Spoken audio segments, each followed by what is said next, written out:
Okay, good morning, guys. Today we're going to look at else-if statements. Else-if statements are simply just statements that give you multiple decisions. Take, for example, if you wanted to categorize people in different age groups, you would use something like an else-if statement. Okay, because we know that someone can only be in one age group, therefore only one of the statements will must evaluate to true. Okay, so there are simply just multiple if statements that evaluate to either being true or false. Okay, and they are stacked on top of each other. If the first if is not true, it moves to the second if. If the second if is not true, it moves to the third if. If the third if is not true, it moves to the fourth if, and so on and so on until it evaluates everything. If nothing is found, it simply goes to the else statement, or to the else part of your statement. Okay, so let's create an example. Let's see. Um, let's say I wanted to categorize people. Okay, um, so we can have three groups. Let's say, let me add a comment here.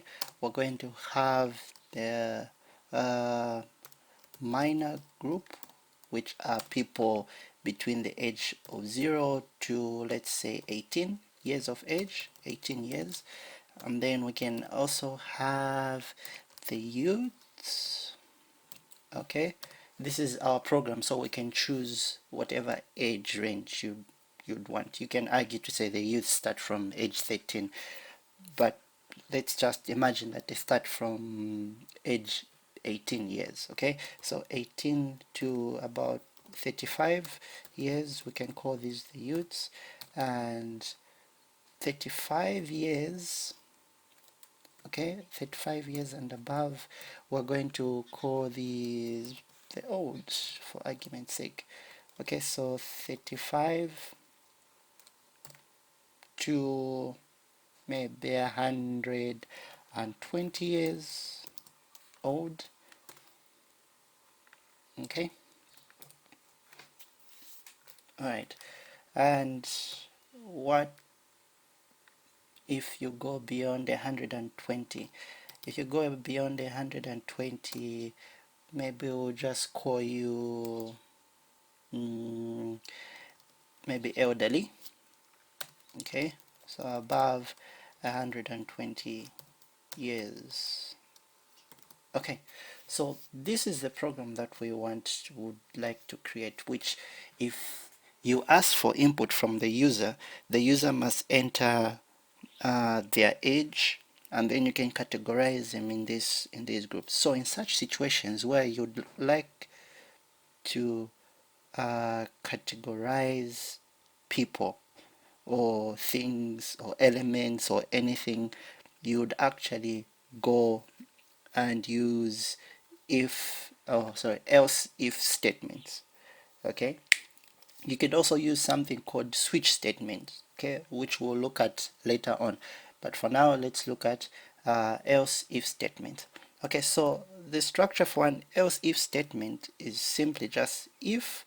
That's the first thing that must come. If a condition, open the bracket, make sure you close the bracket. Okay, and then you have else if, again, open bracket. If you realize now that this is different, if I have else, it doesn't have a condition. Else just has that, like we looked at before. Else does not have a condition. Okay, it's just like a default. Whenever the if doesn't evaluate to being true, the else is what evaluates to being is where your program will fall on. Okay, so else if has a condition, not if else but else if. Okay, so you can see you have an opening brace and a closing brace there, and you have else if again, open and close, and you have else if. You can have as many else ifs as you would like.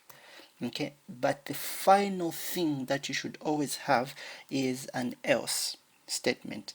As you can see, an else doesn't have a condition. It does not have this condition right here. Okay, now what do we want to test for? We want to test if the edge falls in any of these groups that we actually looked at. Okay, so would like the user to enter the edge. Okay, so we can start thinking of variables here. For example, age is a variable. What type of variable? Int. It's an integer variable, so we can say int age. Okay, we can equate it to 0. That means we've just assigned age 0 in our memory, and then we can ask the user. We can say print f. Okay, always remember to terminate the statement. So I like to terminate the statement immediately after you write it. That way you don't forget. So we can write something like enter your age in here. We'll come back to this. Okay, just know that that's how the format is. Enter your age, then would like to get age from the user, so we say scanf. So we're going to use %d because we are going to assign whatever age we're going to enter from the keyboard to age, which is an integer. So you use %d. You use %f. If this was float, we're going to use %f. If this was a string, we're going to use %s. If this was a character, we're going to use %c, and so on. Okay, so we terminate that statement there, and we say age, like that. So what this will do is that it will allow us to enter age from keyboard. That's what this will help us do. Okay, the next thing that we'd like to do is, since this age 0 will be replaced by whatever age you enter from your keyboard. Okay, so we'll have to test this age here. Okay, so we can say age, if age is less than, okay, 18 years. Okay, so we can say 18. Okay, so we can put numbers as they are like this, or we can make it smarter and say we can declare variables and say int minor is equal to 18. Okay, int youth is equal to 35. Okay, so I'm just picking the maximum age in each of these age groups. Int old is equal to 120 years, and int elderly is equal to, okay, so for this one, since we're going to check above 120, so we can as well just ignore this. You understand later on, we will just say above old, then it's going to fall under elderly category. Okay, so instead of putting 18 here, we are going to put minor, because minor is now holding 18 value.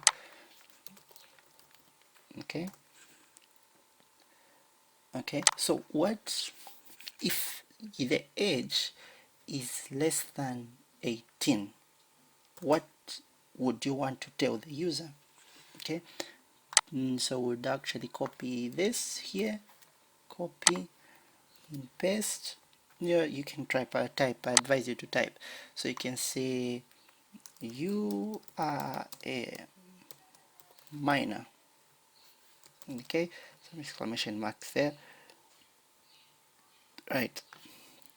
Okay, so first scenario catered for.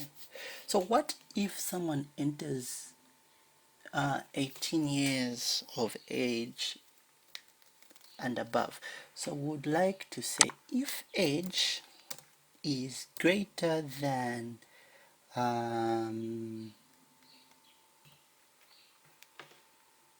minor, if age is greater than minor, so we're talking of age above 18. Okay, now if you've noticed, this is below 18 and above 18, so we're not including 18. So we can choose, do you want to include 18 to be minor or 18 to be above minor? Okay, so we can say it's inclusive of the minor, so we can say is less or equal to minor, so that's inclusive of 18. So now we can say age, if age is greater than minor, so greater than 18. Okay, so that means we are talking about youths and the old. So how do we only categorize it to be only part of youths? So we can now include something like and age is less than youths. Okay, do you want to include the 35? Okay, so is less or equal to youths. Okay, so what this would do, I'll copy that and paste it here. You are a youth. Okay, next would like to categorize the old. The old must be above 35 but below 120. Okay, so just the way I'm saying it, age must be above 35, so we know it's above the youths. Okay, we know it's above the youths, and age should be below the old. Okay, which is this old here. Okay, and what do we want it to print? Would like it to print well, would like it to print you are old, not you are a old, you are old. Okay, so then you have another category which is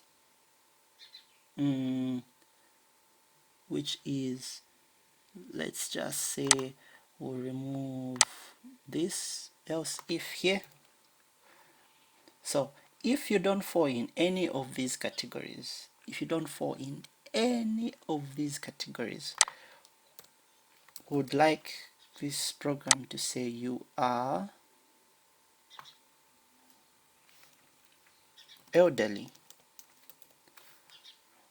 Okay, so that's what the else is for. If everything else fails, meaning that this is not true, this is not true, this is not true, the else is the last resort.